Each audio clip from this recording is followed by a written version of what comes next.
200 feet above the ocean. 2 in the morning, no lights, no transponder, no flight plan, and nobody on Earth knows where you are. Behind you sits 700 kilograms of cargo you are not allowed to think about, and beside you, a rubber bladder of fuel whose fumes could kill you. You have 4 hours of darkness ahead, and the strip you are aiming for does not appear on any map printed anywhere in the world.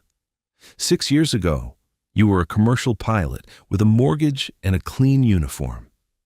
This is the story of how a man like that ends up here. You did everything right. Flight school, thousands of hours built the hard way, a license that cost more than your first home.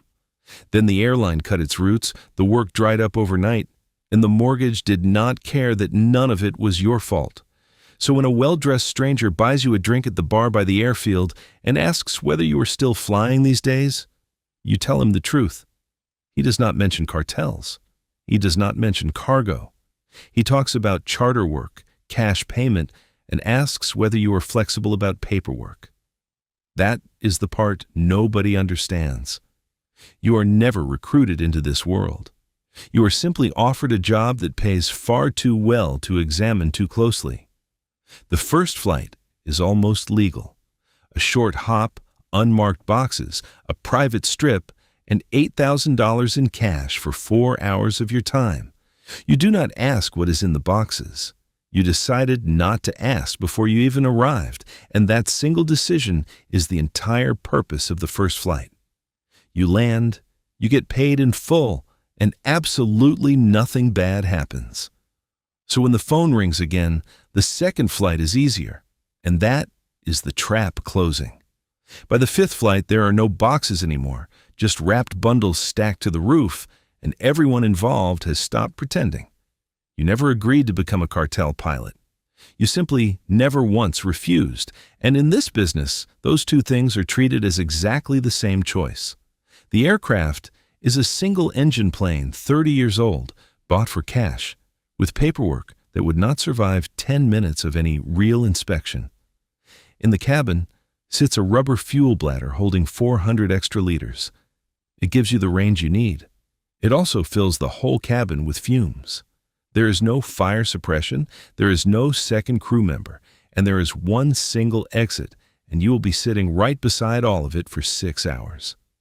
You take off overloaded from a strip that is far too short in heat that steals your lift, and the trees at the far end grow very large very quickly. Then you descend because altitude is exactly what radar sees. So you fly at 200 feet over open water for hours at night in an aeroplane older than you. At that height, there is no gliding, no recovery, and no second chance at all. An engine cough is not an emergency out here.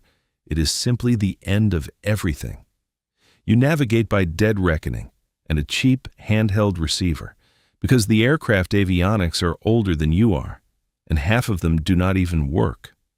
4 hours in, the fumes give you a headache that never quite lifts, and you crack the window for a breath of air that is not soaked in petrol. Then, exactly where the coordinates promised, 2 lines of headlights switch on in the middle of black jungle. That is your runway for the night. It is a dirt strip cut straight into the trees, 800 meters of it, lit only by pickup trucks and burning oil drums, and you get one single attempt. You come in heavy, fast, and half blind, and you put an overloaded aircraft down onto packed dirt using nothing but headlights as your reference. Men are at the cabin door before the propeller has even stopped turning. They do not greet you, and they do not speak. They unload 700 kilos in minutes. Then, somebody hands you a canvas bag. Inside, it is more money than your father earned in 5 years, and it is payment for a single night of your work. And then somebody says the sentence that ends your old life completely, quietly, and without any drama at all. There is another one next week. Within a year, you are flying twice a month and earning several times more than the airline captain you once wanted to be. You buy the house outright. You buy your wife a car. You tell her the charter company is doing very well, and she decides that she believes you. The money arrives in bags, so you learn to spend it in ways nobody questions. Cash businesses, small purchases, nothing that ever files a single report. The fear fades away, and that is the strangest part of all of it. Genuine terror slowly becomes routine, and routine eventually becomes just a job with odd hours. You get genuinely good at it. You know every strip, every timing, every coastline. And you stop double-checking your fuel because you have never got it wrong. And that is precisely when pilots die. Not on the first flight when they are terrified. On the 40th when they are comfortable. Overloaded takeoffs from short strips. Fuel exhaustion 200 miles from any land. Flying straight into a hillside in the dark because you were tired and sure. A friend of yours goes missing on a routine run. No mayday call, no wreckage, no search party. Because officially he was never flying anywhere at all. There is no search and rescue for you. If you do not arrive, you simply stop existing and somebody else flies your route next week. So you carry all of that into every flight and you begin drinking a little more in the daylight hours just to make the long nights survivable. Your body never adjusts to any of it. You work nights permanently in a job you could never explain to a doctor, so you simply never go and see one. Your wife asks why you are always tired, always distant, always leaving at night. You tell her it is just the charter work, and eventually she stops asking. Every radar contact could be a military intercept, and some governments here have downed suspected trafficking aircraft on sight. So you fly lower, darker, and quieter than ever before, hugging the surface of the water, using islands as cover, hoping nobody is looking your way tonight. You carry a load worth more than you will earn in your entire life, owned by people who treat any loss as a personal debt. And that is the detail nobody outside this world ever understands. A mechanical failure is not an accident out here. It is a debt with your own name on it. Lose a load to weather, to a failing engine, to a patrol boat, and you still owe every cent for it. The cargo does not care in the slightest whose fault it was. You cannot tell your wife, you cannot tell a friend, you cannot tell a doctor why you never sleep, so all of it just stays locked inside your own head. You develop small rituals, the same seat, the same checks, the same coin in your pocket, because control is the only comfort left. You know how many flights the pilots before you managed before something went wrong, and the number is never a large one. Every landing on a jungle strip is a landing you might not walk away from, and by now you have made that exact landing more than 60 separate times. You start to see the crash before it ever happens. Sitting at your own kitchen table in daylight, you can see the trees coming up through the windscreen. You tell yourself, 5 more flights, and then you stop. Then 5 more. Then 5 more because the money is impossible to walk away from. And somewhere in there you realize you have not enjoyed flying in 3 years, and flying was the only thing you ever truly loved. So one night you finally decide that you are finished with all of it. You fly home for the last time, and you tell them plainly that it was your final flight. They are very calm about it.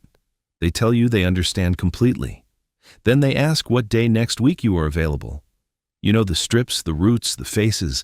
You are not an employee to these people. You are a liability who holds a license. There is no resignation in this business. There is prison, there is a crash, and there is the day they decide you are a problem. You think seriously about going to the authorities. Then you remember exactly what happened to the most famous pilot who ever actually tried precisely that. Barry Seal flew for the Medellin operation, then turned informant for the United States government and testified against the very people he had worked for. In 1986, he was killed outside a halfway house in Louisiana. Cooperating with the government did not save him, and you know it would not save you either. So you keep on flying. Not because you want the money anymore, but because stopping now carries a set of consequences you are simply not prepared to face. Your hands shake on the pre-flight checks now. You hide it by keeping them constantly moving, and by this point you have got very, very good at hiding it. You are 41 and you look closer to 60. Your wife has stopped asking you anything, and that frightens you more than the flying does. Every flight you promise yourself is the last one, and every landing proves you wrong again, and the arithmetic of it only ever runs in one direction. And then one night, a night exactly like every other night you have ever flown, the arithmetic that has been waiting for years finally catches up with you. Maybe it is the engine. Maybe it is the fuel. Maybe it is simply the strip at the far end of a very long night with a very tired man at the controls.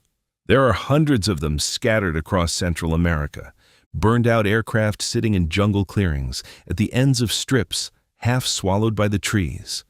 Nobody investigates them. Nobody ever claims them. They simply sit there, rusting away, because officially that aircraft never took off from anywhere at all. Or maybe it ends a different way. Maybe you land in the wrong jurisdiction, and the routes you fly happen to cross American law in a dozen different places. So your ending is a federal courtroom, a sentence measured in years your mind cannot really process, and a cell in a country you are only ever flying over. And you serve it quietly because the only alternative is explaining to a very organized group of people how you came to be talking to anybody at all. Or there is the third ending, which is the quietest one of them all. You simply stop being mentioned. No wreck, no trial, no explanation, and no answers for anyone. In 2009, an entire Boeing 727 was found burned out in the Malian desert, flown clear across the Atlantic, and then simply abandoned. A jet worth millions of dollars, flown once and then deliberately set on fire and left in the sand, because the cargo it carried was worth more than the aircraft. And if a Boeing airliner was considered disposable to these people, then you can work out for yourself exactly where a single pilot sat on that same list. You were never the valuable part of the aeroplane. You were the cheapest component on board, and the only one they never once bothered to insure. 9 tons of aircraft, 400 liters of fuel, 700 kilos of cargo, and 1 man they could replace with a phone call. Because tonight, in a bar near an airfield somewhere, a man is buying a drink for a young pilot who has a license and a mortgage and a run of bad luck. He is not mentioning cartels either. He is talking about charter work and cash payment and asking whether the young man might be flexible about the paperwork. And the young pilot is going to say yes, because the money is impossible to refuse, and because nobody in that bar has said anything illegal out loud. The routes do not stop. The aircraft do not stop. They simply need one more pilot, and there is always, always another pilot walking in through the door.